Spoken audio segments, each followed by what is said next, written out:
Vanduo – gyvybės kūrėjas, gyvybės lopšys, pati gyvybė.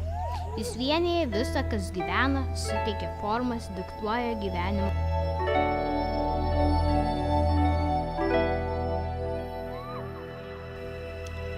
Savo stebuklingomis formomis ir įtaka vanduo žmogaus vaizduotę pranoksta daugybę kartų.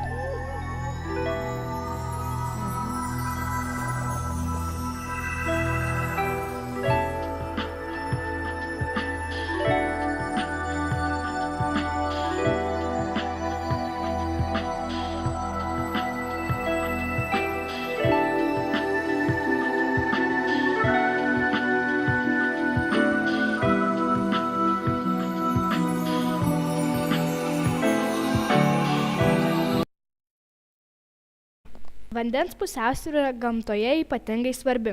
Sausros, liūtys, potvyniai – natūralūs, nevaldomi procesai, lemiantys mūsų ir visos gyvybės išlikimą.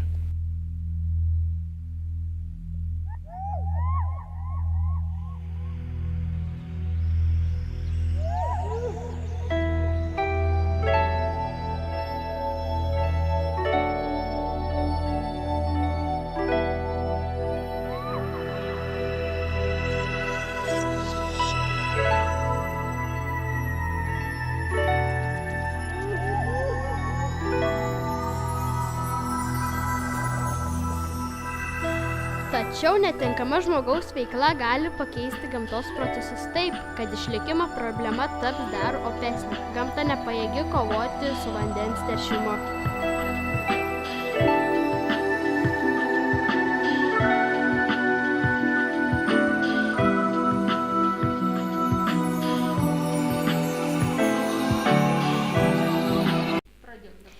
O juk gamtiniai vandens ištekliai nėra begaliniai, taigi verta susimąstyti. Nepamirškime, vanduo tai gyvybė.